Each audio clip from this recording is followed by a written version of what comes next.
Hello అండి, అందరికీ నమస్తే. This is Pavan, jobs Adda in Telugu. Friends, ఇక్కడ చూసుకున్నట్లయితే కోస్ట్ గార్డ్ నుంచి మనకు ఒక నోటిఫికేషన్ వచ్చింది అని చెప్పేసి నేను నిన్న ఒక వీడియో అయితే చేశాను కదా. సో ఎవరైతే నిన్న చూసారో వాళ్ళకు దీని గురించి అయితే తెలిసే ఉంటుంది. సో ప్రజెంట్ ఏంటి అంటే మనకు అఫీషియల్ నోటిఫికేషన్ అయితే రిలీజ్ అయిందండి. ఈ వీడియోలో మీకు నోటిఫికేషన్ సంబంధించినటువంటి క్వాలిఫికేషన్ ఏంటి, అదేవిధంగా ఏజ్ లిమిట్ ఏంటి, దానితో పాటు ఏ విధంగా అప్లై చేయాలనో ఇదే వీడియోలో నేను మీకు ఎక్స్ప్లెయిన్ అయితే చేస్తాను. సో నిన్నటి వీడియోలో నేను జస్ట్ నోటిఫికేషన్ అయితే రిలీజ్ అయింది అని చెప్పేసి వచ్చినటువంటి షార్ట్ నోటీస్ ఏదైతే ఉంటుందో దాని గురించి అయితే ఎక్స్ప్లెయిన్ చేయడం అయితే జరిగింది. ప్రజెంట్ ఇప్పుడు మనకి ఫుల్ నోటిఫికేషన్ అయితే వచ్చింది కాబట్టి ప్రజెంట్ దీని గురించి మనం కంప్లీట్గా తెలుసుకునే ప్రయత్నం అయితే చేద్దాం. ఇందులో మీరు ఫస్ట్గా గుర్తుంచుకోవాల్సింది ఏంటంటే నేను మీకు కొన్ని అడ్రస్ల గురించి అయితే ఎక్స్ప్లెయిన్ చేస్తాను. వాటి గురించి అయితే జాగ్రత్తగా గుర్తుంచుకోండి. ఫ్రెండ్స్, ఫస్ట్ ఆఫ్ ఆల్ నేను నిన్న చేసినటువంటి వీడియో చూడండి. ఎవరైతే ప్రజెంట్ ఈ వీడియో చూస్తున్నారో ఫస్ట్ మీరు కనుక ఈ వీడియో చూస్తున్నట్లయితే నిన్న నేను వేకెన్సీస్కి సంబంధించి ఎన్ని పోస్టులు ఉన్నాయి, ఏ కేటగిరీకి ఎన్నెన్ని వేకెన్సీస్ ఉన్నాయని చెప్పేసి నిన్న చెప్పాను. సో ఒకసారి అయితే మీరు ఆ వీడియో చూడండి. అదేవిధంగా ప్రజెంట్ మీరు ఇక్కడ ఒకసారి చూడండి. For the post in unit at Mumbai and Murud Janjira అని చెప్పేసి ఇదొకటి ఉంది కదా. అదేవిధంగా నెక్స్ట్ కింద చూసుకున్నట్టయితే రత్నగిరి అని చెప్పేసి ఇది ఉంది. అదేవిధంగా ఇంకోటి చూసుకున్నట్టయితే కొచ్చి నుంచి చూసుకున్నట్టయితే ఇదొక అడ్రస్ అన్నమాట. నెక్స్ట్ వచ్చేసి గోవాకి సంబంధించినటువంటి అడ్రస్ ఇది. అదేవిధంగా కరవత్తికి సంబంధించినటువంటి అడ్రస్ ఇది. దాని తర్వాత లాస్ట్ అండ్ ఫైనల్ చూసుకున్నట్టయితే ఢమాన్కు సంబంధించినటువంటి అడ్రస్ అయితే ఇదన్నమాట. మీరు జాగ్రత్తగా ఈ అడ్రస్ అన్ని గుర్తుంచుకోండి. ఎందుకోసం అంటే ప్రజెంట్ ఈ నోటిఫికేషన్లో ఇప్పుడు ఉన్నటువంటి ఈ అడ్రస్ ఏవైతే ఉన్నాయో వీటిలలో మాత్రమే వేకెన్సీ అయితే ఉన్నాయి. మీరు ఏ పోస్టుకు అప్లై చేయాలనుకుంటున్నారో ఆ పోస్టు ఏ లొకేషన్లో ఉందో ఒకసారి జాగ్రత్తగా చూసుకొని ఆ లొకేషన్లో ఉన్నటువంటి పోస్ట్ ఏది ఉంటుందో ఆ అడ్రస్ రాసి దానికి అప్లై చేసే ప్రయత్నం చేయండి. ఫర్ ఎగ్జాంపుల్ చూసుకున్నట్టయితే ఫైర్మెన్ గురించి అయితే మాట్లాడుకుందాం. ఈ ఫైర్మెన్ అనే ఉద్యోగాలు చూసుకున్నట్టయితే డమాన్లో 24 వేకెన్సీస్ ఉన్నాయి, రత్నగిరిలో 29 వేకెన్సీస్ ఉన్నాయి. సో మీరు ఈ రత్నగిరికి అప్లై చేయాలనుకున్నట్టయితే రత్నగిరికి సంబంధించినటువంటి అడ్రస్ ఏదైతే ఉందో ఆ అడ్రస్ రాసేసిన తర్వాత దానికి పంపించే ప్రయత్నం అయితే చేయండి. లేదు నేను డ్రైవర్కి అప్లై చేయాలి అనుకుంటున్నట్లయితే మీరు డ్రైవర్కి కనుక అప్లై చేయాలనుకుంటే డ్రైవర్కి మొత్తంగా చూసుకుంటే 11 వేకెన్సీస్ ఉన్నాయి. అందులో ఎస్టీకి 2 ఉన్నాయి. అది కూడా ముంబైలో ఉండడం అయితే జరిగింది. సో మీరు అప్పుడు ముంబై అడ్రస్ అయితే రాయాలి. లేని పక్షంలో మీరు ఒకవేళ ఎస్సీ అయితే డమాన్లో ఉండడం అయితే జరిగింది. డమాన్లో 6 వేకెన్సీస్ ఉన్నాయి. డమాన్కి సంబంధించినటువంటి అడ్రస్ ఇంతగా చెప్పాను కదా, ఆ అడ్రస్ని అయితే రాసి మీరు పంపే ప్రయత్నం చేయండి. సో మీ పోస్టు పక్కనే మీ యొక్క లొకేషన్కి సంబంధించినటువంటి అడ్రస్ కూడా ఉంటుంది కాబట్టి 1-2 సార్లు జాగ్రత్తగా చూసి అప్లై చేయండి. ఒకవేళ మీరు మిస్టేక్ చేస్తే అప్లికేషన్ని రిజెక్ట్ చేస్తామని చెప్పేసి వాళ్ళు నోటిఫికేషన్లో క్లియర్గా మెన్షన్ చేశారు. సో జాగ్రత్తగా అప్లై అయితే చేయండి. సో ప్రజెంట్ ఇక్కడ మనం క్వాలిఫికేషన్ గురించి అదేవిధంగా ఏజ్ లిమిట్ గురించి అయితే మాట్లాడుకుందాం. First of all engine driver చూసుకున్నట్టయితే దీనికి 10th పాస్ అవ్వాలి. 10th పాటు ఇంజిన్ డ్రైవర్కి సంబంధించినటువంటి ఒక సర్టిఫికేట్ అయితే ఉంటుంది. ఈ సర్టిఫికేట్ ఖచ్చితంగా మీ దగ్గర అయితే ఉండాలి. అదేవిధంగా మీకు 2 years ఎక్స్పీరియన్స్ ఉన్నా పర్లేదు, ఒకవేళ ఉంటే కనుక ప్రియారిటీ ఇస్తారు. ఎక్స్పీరియన్స్ లేకపోయినా కూడా ఇబ్బంది ఏం లేదు, మీరు దీనికి అప్లై చేసే అవకాశం అయితే ఉంటుంది. దీనికి ఏజ్ లిమిట్ చూసుకున్నట్టయితే 18 నుంచి 30 సంవత్సరాల వరకు ఏజ్ లిమిట్ అయితే ఉంటుంది. ఎస్సీ ఎస్టీ వాళ్ళకి 5 సంవత్సరాలు, ఓబీసీ వాళ్ళకు 3 సంవత్సరాలు అప్పర్ ఏజ్ రిలాక్సేషన్ అయితే ఉంటుంది. ఇదొక విషయం అయితే గమనించండి. ఇక నెక్స్ట్ చూసుకున్నట్టయితే సారంగ్ లాస్కర్ అన్నమాట. దీనికి చూసుకున్నట్లయితే క్వాలిఫికేషన్ వచ్చేసి 10th పాస్ అయితే సరిపోతుంది. అదేవిధంగా ఈ సరంగ్కి సంబంధించినటువంటి సర్టిఫికేట్ మీద అయితే ఉండాలి. మీ గవర్నమెంట్ ఇన్స్టిట్యూట్లో కనుక ఈ కోర్సు చేసినట్లయితే మీరు దీనికి అప్లై చేసుకునే అవకాశం అయితే ఉంటుంది. ఈ కోర్సు చేసిన వాళ్ళకు దీని గురించి అవగాహన అయితే ఉంటుంది. సో వాళ్ళు మాత్రమే దీనికి అప్లై చేసే ప్రయత్నం అయితే చేయండి. దీనికి కూడా ఏజ్ లిమిట్ అంతే అండి, same 18 to 30 years age limit అయితే ఉంటుంది. ఇక దీనికి 2 years ఎక్స్పీరియన్స్ అయితే అడుగుతున్నారు. ఇది ఎక్స్పీరియన్స్ ఉన్నా పర్లేదు, లేకపోయినా కూడా ఇబ్బంది ఏం లేదు. ఎందుకంటే డిజైరబుల్ అంటే ఉన్నా పర్లేదు, లేకున్నా ఏం కాదు. ఎసెన్షియల్ అంటే మాత్రం ఖచ్చితంగా ఉండాలి. ఇక నెక్స్ట్ చూసుకున్నట్టయితే ఫైర్ ఇంజన్ డ్రైవర్ అన్నమాట. ఈ ఫైర్ ఇంజన్ డ్రైవర్ చూసుకున్నట్టయితే దీనికి కూడా 10th పాస్ అయితే సరిపోతుందండి. అదేవిధంగా దీనికి ఇంకోటి ఏంటి అంటే హెవీ డ్రైవింగ్ లైసెన్స్ అయితే ఉండాలి. దానితో పాటు 3 సంవత్సరాల ఎక్స్పీరియన్స్ అయితే ఖచ్చితంగా ఉండాలి అని చెప్పేసి కూడా చెప్తున్నారు. నెక్స్ట్ చూసుకున్నట్లయితే ఏజ్ లిమిట్ కూడా అంతే అండి, 18 to 30 years అయితే ఉండాలి. ఎస్సీ ఎస్టీకి ఓబీసీకి అయితే సేమ్ అంతే ఉంటుంది. జాగ్రత్తగా గమనించండి. ఇక నెక్స్ట్ ఫైర్మెన్ చూసుకున్నట్టయితే ఫైర్మెన్కి మొత్తంగా 53 వేకెన్సీస్ ఉన్నాయి. దీని గురించి వేకెన్సీస్ గురించి నేను నిన్న చెప్పడం అయితే జరిగింది కాబట్టి మీరు నిన్నటి వీడియో చూసారంటే మీకు ఒక క్లారిటీ అయితే వస్తుంది. ఇక దీనికి క్వాలిఫికేషన్ చూసుకున్నట్టయితే కేవలం 10వ తరగతి పాస్ అయితే సరిపోతుంది. దానితో పాటు ఈ ఫైర్మెన్కు అప్లై చేసే వాళ్ళకి ఏంటి అంటే ఎటువంటి ఎక్స్పీరియన్స్ సర్టిఫికేట్ ఏం అవసరం లేదు. కాకపోతే ఏంటి అంటే మీకు ఎగ్జామ్తో పాటు కొంచెం ఫిజికల్ ఫిట్నెస్ టెస్ట్ అయితే ఉంటుంది. అందులో కూడా మీరు క్వాలిఫై అవ్వాల్సి అయితే ఉంటుంది. సో దీనికి ఎటువంటి టెక్నికల్ సర్టిఫికేట్ ఏం అవసరం లేదు, కేవలం 10వ తరగతి సర్టిఫికేట్ మీ దగ్గర ఉన్నట్లయితే మీరు దీనికి అప్లై చేసే అవకాశం అయితే ఉంటుంది. సో ప్రతి ఒక్కరూ దీనికి ఎలిజిబుల్ అయితే అవుతారు కాబట్టి దీని గురించి నేను క్లియర్గా చెప్తాను, జాగ్రత్తగా వినండి. దీనికి ఏజ్ లిమిట్ వచ్చేసి 18 నుంచి 27 సంవత్సరాల వరకు అయితే ఏజ్ లిమిట్ అయితే ఉండాలి. అదేవిధంగా ఎస్సీ ఎస్టీ వాళ్ళకి 5 సంవత్సరాలు, ఓబీసీ వాళ్ళకి ఎక్స్ట్రాగా 3 సంవత్సరాలు అప్పర్ ఏజ్ రిలాక్సేషన్ అయితే ఉంటుంది. అప్పర్ ఏజ్ రిలాక్సేషన్ అంటే తెలియని వారి కోసం ఒకసారి చెప్తా, జాగ్రత్తగా వినండి. ఇప్పుడు మొత్తంగా చూసుకుంటే 18 నుంచి 27 సంవత్సరాల ఏజ్ లిమిట్ అయితే ఉంటుంది. ఎస్సీ ఎస్టీ వాళ్ళకు 18 నుంచి 32 సంవత్సరాల వరకు ఉన్న వాళ్ళందరూ అప్లై చేసుకోవచ్చు. ఓబీసీ వాళ్ళకు 18 నుంచి 30 సంవత్సరాల వరకు ఉన్న వాళ్ళందరూ అప్లై చేసుకునే అవకాశం అయితే ఉంటుందన్నమాట. సో దీనికి ఫస్ట్ ఎగ్జామ్ అయితే కండక్ట్ చేస్తారండి. ఎగ్జామ్లో క్వాలిఫై అయిపోయిన పర్సన్స్కి ఏముంటుందంటే దీనికి హైట్ కనుక చూసుకున్నట్లయితే 165 సెంటీమీటర్స్ హైట్ అయితే ఉండాలి.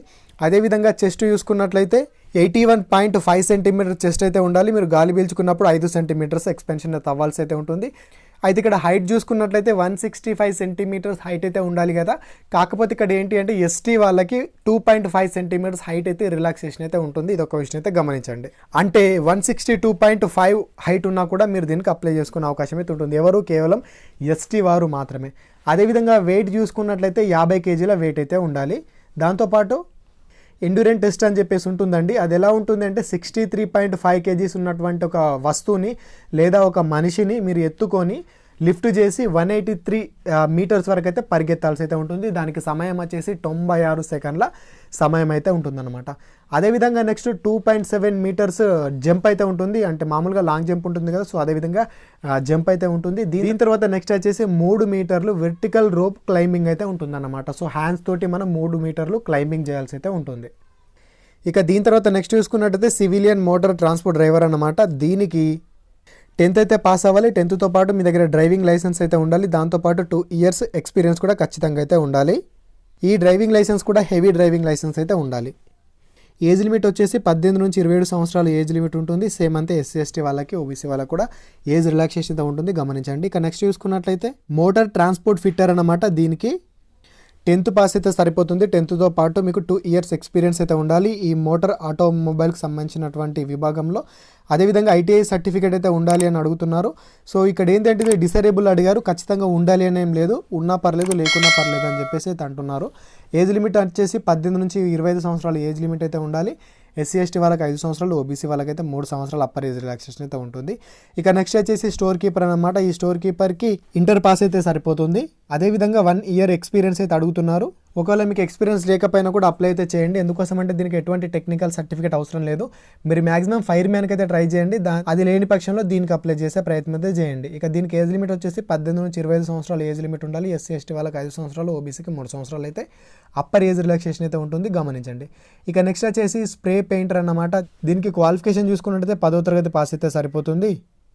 దాంతోపాటు ఈ విభాగంలో మీకు అప్రెంటిస్షిప్ సర్టిఫికేట్ ఉండాల్సి అయితే ఉంటుందన్నమాట. ఏజ్ లిమిట్ 18 నుంచి 25 సంవత్సరాలు. ఇక నెక్స్ట్ చూసుకున్నట్టయితే మోటార్ ట్రాన్స్పోర్ట్ మెకానిక్ అండి. దీనికి క్వాలిఫికేషన్ వచ్చేసి 10th పాస్ అయితే సరిపోతుంది. అదేవిధంగా 2 ఇయర్స్ ఎక్స్పీరియన్స్ అయితే అడుగుతున్నారు. సేమ్ అంతే ఆటోమొబైల్ వర్క్షాప్ విభాగంలో. అదేవిధంగా ఐటీఐ సర్టిఫికేట్ ఇక్కడ డిసేబుల్ అడుగుతున్నారు, నాట్ ఎసెన్షియల్ అన్నమాట. సో ఉన్నా లేకపోయినా మీరు దీనికి అప్లై అయితే చేయొచ్చు. ఏజ్ లిమిట్ వచ్చేసి 18 నుంచి 25 సంవత్సరాలు ఉండాలి. ఎస్సీ ఎస్టీ వాళ్ళకి 5 సంవత్సరాలు, ఓబీసీకి 3 సంవత్సరాలు అయితే ఉంటుంది. ఇక నెక్స్ట్ వచ్చేసి లాస్కర్ అన్నమాట. ఈ లాస్కర్ చూసుకున్నట్లయితే 10వ తరగతి పాస్ అయితే సరిపోతుంది. అదేవిధంగా 3 years experience in service on boat అని చెప్పేసి అడుగుతున్నారు. ఏజ్ లిమిట్ వచ్చేసి 18 నుంచి 30 సంవత్సరాలు. ఇక నెక్స్ట్ మల్టీ టాస్కింగ్ స్టాఫ్ అన్నమాట. ఇది పిఎన్కి సంబంధించింది. సో దీనికి క్వాలిఫికేషన్ వచ్చేసి 10వ తరగతి పాస్ అయితే సరిపోతుంది. ఇక ఏజ్ లిమిట్ వచ్చేసి 18 నుంచి 27 సంవత్సరాలు ఉన్న వాళ్ళందరూ అప్లై అయితే చేసుకోవచ్చు. ఎస్సీ ఎస్టీ వాళ్ళకి 5 సంవత్సరాలు ఉంటుంది, ఓబీసీకి 3 సంవత్సరాలు అయితే ఉంటుంది. ఇక నెక్స్ట్ చూసుకున్నట్లయితే అన్స్కిల్డ్ లేబర్ అండి. ఇక దీనికి 10వ తరగతి పాస్ అయితే సరిపోతుంది. 10వ తరగతితో పాటు మీకు ఐటీఐ సర్టిఫికేట్ కూడా ఉండాల్సి అయితే ఉంటుంది. ఇక దీనికి క్వాలిఫికేషన్ చూసుకున్నట్లయితే 10వ తరగతి పాస్ అయినా ఇక దీనికి క్వాలిఫికేషన్ చూసుకున్నట్టయితే 10వ తరగతి పాస్ అయినా పర్లేదు, లేకపోతే ఐటీఐ సర్టిఫికేట్ ఉన్నా కూడా పర్లేదు. అదేవిధంగా 3 ఇయర్స్ ఎక్స్పీరియన్స్ అయితే ఉండాలి అని చెప్పేసి అడుగుతున్నారు ఈ విభాగంలో. ఒకవేళ మీరు 10th క్లాస్ పాస్ అయిన వారు కూడా కేవలం దీనికి అప్లై అయితే చేసుకోవచ్చు. ఏజ్ లిమిట్ వచ్చేసి 18 నుంచి 27 సంవత్సరాలు ఏజ్ లిమిట్. ఎస్సీ ఎస్టీకి 5 సంవత్సరాలు, ఓబీసీకి 3 సంవత్సరాల అప్పర్ ఏజ్ రిలాక్సేషన్ అయితే ఉంటుంది. ఇక నెక్స్ట్ చూసుకున్నట్లయితే సెలక్షన్ ప్రాసెస్ గురించి అయితే చెప్పాల్సి అయితే ఉంది. దీనికి చూసుకున్నట్టయితే మనకు మొదటగా ఎగ్జామ్ అయితే కండక్ట్ చేస్తారు. ఈ ఎగ్జామ్లో క్వాలిఫై అయిన వాళ్ళకి నెక్స్ట్ ట్రేడ్ టెస్ట్ లేదా ఫిజికల్ టెస్ట్ని కండక్ట్ చేసేసి తర్వాత మెడికల్ చేసేసి ఉద్యోగాన్ని ఇవ్వడం అయితే జరుగుతుందన్నమాట. ఈ విధంగా మనకు సెలక్షన్ ప్రాసెస్ అయితే ఉంటుంది. సో నెక్స్ట్ వచ్చేసి అప్లికేషన్ ప్రాసెస్ అన్నమాట. దాని గురించి కూడా నేను మీకు ఇదే వీడియోలో ఎక్స్ప్లెయిన్ అయితే చేస్తాను. సో వీడియో కొంచెం లెంత్గా ఉన్నా కూడా వీడియోని అయితే ఇంటి వరకు అయితే చూడండి. కట్ చేసుకుంటే చూస్తే మీకు ఒక్క ముక్క కూడా అర్థం కాదు. మళ్ళీ తప్పులు చేస్తే అప్లికేషన్ అనేది రిజెక్ట్ అయితే చేస్తారు. ఇక్కడ ఫస్ట్ కాలం చూసుకున్నట్టయితే పోస్ట్ అప్లైడ్ ఫర్ అని చెప్పేసి ఉంది కదా. ఇక్కడ ఏం చేస్తారంటే మీరు ఏ పోస్ట్కి అయితే అప్లై చేయాలనుకుంటున్నారో ఆ పోస్ట్ పేరు అయితే రాయండి. అయితే ఈ అప్లికేషన్ ఫామ్ని నేను కింద డిస్క్రిప్షన్లో సపరేట్గా అయితే ఇస్తాను. దీన్ని డౌన్లోడ్ అయితే చేసేసి ప్రింట్ అయితే తీసుకోండి. ప్రింట్ తీసేసుకున్న తర్వాత బ్లూ కలర్ పెన్నుతోటి మీ సొంత హ్యాండ్ రైటింగ్ తోటి అయితే మీరు రాయాల్సి అయితే ఉంటుంది. సో జాగ్రత్తగా పెన్నుతో మాత్రమే మీరు రాయండి. సో ఇక్కడ మీరు ఏ పోస్ట్కి అప్లై చేయాలనుకుంటున్నారో ఆ పోస్ట్ పేరు అయితే రాయండి. ఒకవేళ ఫైర్మ్యాన్కి అప్లై చేయాలనుకున్నట్టయితే ఫైర్మ్యాన్ అని చెప్పేసి రాయండి. ఇక నెక్స్ట్ చూసుకున్నట్టయితే మరొకసారి ఇక్కడ పోస్ట్ అప్లైడ్ ఫర్ అని చెప్పేసి కనిపిస్తుంది కదా. నెంబర్ 1 కాలం చూసుకున్నట్టయితే మరొకసారి ఇక్కడ మీరు ఏ పోస్ట్కి అయితే అప్లై చేస్తున్నారో ఆ పోస్ట్ పేరు రాయండి. ఇక నెంబర్ 2 చూసుకున్నట్టయితే మీ పేరు రాయాలి. మీ పేరు ఎలా రాయాలి అంటే 10th క్లాస్ మెమోలో మీ పేరు ఎలా ఉంటుందో సేమ్ అదే విధంగా అయితే రాయండి. నెక్స్ట్ మీ ఫాదర్ నేమ్ కూడా అంతే రాయాలి. మీ డేట్ ఆఫ్ బర్త్, అదేవిధంగా 5th కాలం వచ్చేసి మీ నేషనాలిటీ అంటే ఇండియన్ అని చెప్పేసి రాయండి. ఇక 6th కాలం చూసుకున్నట్టయితే విజిబుల్ ఐడెంటిఫికేషన్ మార్క్స్ అన్నమాట. మీకు పుట్టుమచ్చలు ఎక్కడ ఉన్నాయని చెప్పేసి అడుగుతున్నారు. సో ఎక్కడ ఉంటే రాయండి, లేకపోతే NA అని చెప్పేసి రాయండి, అంటే నాట్ అవైలబుల్ అని చెప్పేసి రాయండి. సో 7th కాలం చూసుకున్నట్టయితే మీ యొక్క కేటగిరీ అన్నమాట. మీ కేటగిరీ ఏంటో అక్కడైతే రాసేయండి. ఇక నెక్స్ట్ వచ్చేసి ఎడ్యుకేషనల్ క్వాలిఫికేషన్ అన్నమాట. ఇక్కడ ఏంటి అంటే ఫస్ట్ చూసుకోండి ఎగ్జామినేషన్ పాస్డ్ అని చెప్పేసి కనిపిస్తుంది కదా. ఇక్కడ ఏం చేస్తారంటే మీరు 10th క్లాస్కి సంబంధించినటువంటి డీటెయిల్స్ అయితే రాయాలి. ఫస్ట్ ఎవరైతే ఫైర్మ్యాన్కి అప్లై చేయాలనుకుంటున్నారో ఫైర్మ్యాన్కి కేవలం 10వ తరగతి క్వాలిఫికేషనే కాబట్టి మీరు ఇక్కడ ఏం చేస్తారంటే ఇక్కడ SSC అని చెప్పేసి రాయండి. SSC లేదా 10th అని చెప్పేసి రాయండి. రాసేసిన తర్వాత ఇక్కడ ఇయర్ ఆఫ్ పాసింగ్ మీరు ఏ సంవత్సరంలో పాస్ అయ్యారో ఇక్కడ అదైతే రాసేయండి. అదేవిధంగా నెక్స్ట్ చూసుకున్నట్లయితే మీకు వచ్చినటువంటి మార్క్స్ ఎన్నో మార్క్స్ రాయాలి. అదేవిధంగా పక్కన పర్సంటేజ్ కూడా రాయండి. ఓకేనా, వచ్చినటువంటి మార్క్స్ అదేవిధంగా పర్సంటేజ్ కూడా పక్కనే రాసేయండి. ఇక నెక్స్ట్ చూసుకున్నట్టయితే name of the board or institute అని చెప్పేసి ఉంది. స్టేట్ బోర్డ్ అయితే స్టేట్ బోర్డు, CBSE అయితే CBSE అని చెప్పేసి రాసేయండి. నెక్స్ట్ చూసుకున్నట్టయితే 9th కాలం ఎక్స్పీరియన్స్ అన్నమాట. మీకు ఒకవేళ ఎక్స్పీరియన్స్ ఉన్నట్టయితే రాయండి. సో ఎక్స్పీరియన్స్ సంబంధించినటువంటి కొన్ని పోస్టులు ఉన్నాయి కదా, దానికి సంబంధించి మీరు ఖచ్చితంగా ఎక్స్పీరియన్స్ అయితే రాయాల్సి అయితే ఉంటుంది. ఇక నెక్స్ట్ మ్యారిటల్ స్టేటస్ అన్నమాట. మీకు పెళ్ళి అయితే మ్యారీడ్ అని లేకపోతే అన్మ్యారీడ్ అని చెప్పేసి రాయండి. ఇక 11th కాలం చూసుకున్నట్లయితే మీ అడ్రస్ అయితే రాయాలి. 11th కాలం 12th కాలం రెండు మీ అడ్రస్ అయితే రాయాలి. మీ విలేజు, మీ హౌస్ నెంబరు, మీ మండలు, మీ డిస్ట్రిక్ట్, అదేవిధంగా మీ యొక్క పిన్ కోడ్, మీ యొక్క స్టేట్ అయితే డీటెయిల్గా అయితే రాయండి. ఇక 13th కాలం చూసుకున్నట్లయితే మీ యొక్క ఈమెయిల్ ID రాయాలి. అదేవిధంగా మీ యొక్క మొబైల్ నెంబర్ అయితే రాసేయండి. అన్ని జాగ్రత్తగా రాసిన తర్వాత ఇక్కడ లెఫ్ట్ హ్యాండ్ థంబ్ ఇంప్రెషన్ అని చెప్పేసి బాక్స్ ఉంది కదా, ఈ బాక్స్లో అయితే మీ లెఫ్ట్ హ్యాండ్ థంబ్ ఇంప్రెషన్ అయితే రాయాల్సి అయితే ఉంటుంది. ఇక ప్లేస్ చూసుకున్నట్టయితే మీ యొక్క ప్లేస్ అయితే రాయండి. కింద డేట్ అయితే రాయండి. డేట్ రాసేసిన తర్వాత పక్కన సిగ్నేచర్ ఆఫ్ ద అప్లికెంట్ అని చెప్పేసి ఉంది కదా, దీనికైతే ఇక్కడ మీరు సిగ్నేచర్ అయితే పెట్టండి. ఇక కొంచెం కింద చూసుకున్నట్టయితే ఇది ఎకనామికల్ వీకర్ సెక్షన్ వాళ్ళు ఎవరైతే ఉంటారో వాళ్ళకి సంబంధించింది ఇదన్నమాట. సో ఎవరైనా ఎకనామికల్ వీకర్ సెక్షన్ వాళ్ళు ఉంటే వాళ్ళైతే దీన్ని ఫిల్ అయితే చేయండి, లేకపోతే వదిలేయండి. ఇక అప్లికేషన్ ఫామ్లో ఇక్కడ పైన చూసుకున్నట్లయితే మీ యొక్క ఫోటో అయితే అతికించాల్సి అయితే ఉంటుంది. సో ఇక్కడ మీ ఫోటోను అతికించేసి మీ ఫోటో కింద ఈ విధంగా సంతకం అయితే పెట్టాల్సి అయితే ఉంటుంది. సో ఇలా అయితే సంతకం అయితే పెట్టండి. సగం కింద ఉండాలి, సగం పైన అయితే ఉండాలి. ఈ విధంగా సంతకం అయితే ఉండాలి. సో ఆ విధంగా మొత్తం రాసేసిన తర్వాత అప్లికేషన్ ఫామ్ వెనకాల మీ సర్టిఫికేట్స్ ఉంటాయి కదా, 10th మెమో కానివ్వండి, ఇంటర్ మెమో కానివ్వండి, కేటగిరీ అని చెప్పేసి, అదేవిధంగా మీ యొక్క రెసిడెన్స్ సర్టిఫికేట్ కానీ, రెసిడెన్స్ అన్న నివాసం అన్న, అదేవిధంగా డొమైకల్ అన్న ఒకటే గుర్తుంచుకోండి. అదేవిధంగా మీ యొక్క ఆధార్ కార్డు కానివ్వండి, ప్రతి ఒక్క సర్టిఫికేట్ జిరాక్సెస్ మొత్తాన్ని అప్లికేషన్ ఫామ్ వెనకాల జత చేయాలి. ఒక ఎన్వలప్మెంట్ అయితే తీసుకోవాలి. సర్టిఫికేట్స్ అన్ని జిరాక్స్లు తీసేసుకున్న తర్వాత సో మీ యొక్క సర్టిఫికేట్స్ అన్ని జిరాక్స్లు అయితే తీసేసుకొని అప్లికేషన్ ఫామ్ వెనకాలైతే పెట్టండి. పెట్టేసిన తర్వాత మీ యొక్క సర్టిఫికేట్ జిరాక్సెస్ ఉంటాయి కదా, ప్రతి జిరాక్స్ కింద మీ యొక్క సంతకం అయితే ఉండాలి. జాగ్రత్తగా కింద మీ సంతకం అయితే పెట్టండి. పెట్టేసేసిన తర్వాత వీటన్నిటిని మడిచేయండి. మడిచేసి ఎన్వలప్మెంట్ లోపల పెట్టండి. గుర్తుంచుకోండి, దీనికి ₹1 ఫీ అయితే లేదు, ఎటువంటి స్టిక్కర్స్ అతికించాల్సిన అవసరం లేదు, ఏం లేదు. సో అన్ని మడిచి లోపల పెట్టేసేసిన తర్వాత ఒక ఎక్స్ట్రా ఎన్వలప్ అయితే తీసుకోండి. ఎక్స్ట్రా ఎన్వలప్మెంట్ మీద మీ యొక్క అడ్రస్ అయితే రాయండి. మీ యొక్క అడ్రస్ ఎట్లా రాస్తారంటే మీ పేరు, మీ విలేజు, మీ హౌస్ నెంబరు, అదేవిధంగా మీ మండలు, డిస్టిక్, మీ పిన్ కోడ్, మీ యొక్క స్టేట్ అన్ని డీటెయిల్గా రాసేసి ఆ ఖాళీ ఎన్వలప్మెంట్ని కూడా లోపలైతే పెట్టండి. మీ సర్టిఫికేట్స్తో పాటు దాన్ని కూడా లోపల పెట్టేసేసిన తర్వాత ఈ ఎన్వలప్మెంట్ మొత్తాన్ని క్లోజ్ అయితే చేసిండి. క్లోజ్ చేసేసిన తర్వాత పైన అడ్రస్ అయితే రాయాలి. అడ్రస్ కంటే ముందు పైన ఏం చేస్తారంటే application for the post of అని చెప్పేసి మీరు ఏ పోస్ట్కి అయితే అప్లై చేస్తున్నారో ఆ పోస్ట్ పేరు అయితే రాసేయండి.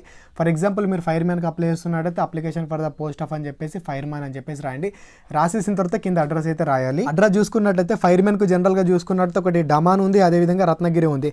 మీరు దేనికి అప్లై చేస్తున్నారో జాగ్రత్తగా చూసుకోండి. మీ కేటగిరీలో ఎన్ని పోస్టులు ఉన్నాయి, ఎక్కడ ఉన్నాయో చూసుకొని మీ కేటగిరీలో ఉన్న పోస్టుకు మాత్రమే అప్లై చేసే ప్రయత్నం చేయండి. ఫర్ ఎగ్జాంపుల్ నేను ఇక్కడ డమాన్లో ఉన్నటువంటి పోస్ట్కి అప్లై చేయాలనుకుంటున్నాను. డమాన్లో అన్రిజర్వ్లో 10 ఉన్నాయి. సో నేను దీనికి అప్లై చేయాలనుకుంటున్నాను కాబట్టి డమాన్ అని చెప్పేసి ఉంది కదా, దీనికి సంబంధించినటువంటి అడ్రస్ అయితే రాయాలి. సో ఈ డమాన్కి సంబంధించినటువంటి అడ్రస్ చూసుకున్నట్లయితే మనకి ఇక్కడ కిందనే ఉంది, జాగ్రత్తగా చూసుకోండి. ఇక్కడ ఉంది కదా మనకు డమాన్కి సంబంధించినటువంటి అడ్రస్. సో ఈ అడ్రస్ అయితే రాయాలి. For the post of at Daman అని చెప్పేసి ఉంది కదా, ఇక్కడ the commanding officer coast guard air station Daman Nani the Daman 396210 అని చెప్పేసి ఈ అడ్రస్ అయితే నేను అక్కడ రాసేసి దీనిని ఏం చేయాలి అంటే ఆర్డినరీ పోస్ట్ ద్వారానే పంపాల్సి అయితే ఉంటుంది. ఓకేనా, ఆర్డినరీ పోస్ట్ ద్వారానే పంపాల్సి అయితే ఉంటుంది. గవర్నమెంట్ పోస్ట్ ఆఫీస్కి వెళ్ళేసి మీరు అక్కడ ఆర్డినరీ పోస్ట్లో దీని అయితే పంపాల్సి అయితే ఉంటుంది. ఇక డేట్స్ గురించి మాట్లాడుకున్నట్లయితే 31 జనవరి 2022 తేదీలోపు అయితే మీరు ఈ అప్లికేషన్ని పంపించే అవకాశం అయితే ఉంటుంది. సో మనకు లాస్ట్ డేట్ కనుక చూసుకున్నట్టయితే 31 జనవరి 2022 అనమాట. సో ఈ గ్యాప్లోనే మీరు పంపించాల్సి అయితే ఉంటుంది కాబట్టి వీలైనంత తొందరగా అయితే అప్లై చేయండి. అప్లై చేసిన వాళ్ళందరికీ అయితే అడ్మిట్ కార్డ్స్ అయితే పంపరు. సో షార్ట్లీ చేసిన తర్వాతనే వాళ్ళకు మాత్రమే అడ్మిట్ కార్డ్స్ పంపే అవకాశం అయితే ఉంటుంది. మరొక విషయం ఏంటి అంటే దీనికి కేవలం మేల్స్ మాత్రమే అప్లై చేసే అవకాశం అయితే ఉంటుందండి. ఫిమేల్ వాళ్ళకు ఈ పోస్టులకి అప్లై చేసే అవకాశం అయితే లేదన్నమాట. సో ఫ్రెండ్స్ ఇదన్నమాట ఈ నోటిఫికేషన్కి సంబంధించినటువంటి ఇన్ఫర్మేషన్. ఇటువంటి అప్డేట్ ఏది కూడా మిస్ అవుతుంది అనుకుంటే ఖచ్చితంగా మన ఛానల్ని సబ్స్క్రైబ్ చేసుకొని పక్కనున్న బెల్ ఐకాన్ని యాక్టివేషన్ అయితే చేసుకోండి. Okay friend, thanks for watching. అందరికీ ఆల్ ది బెస్ట్. జై భారత్.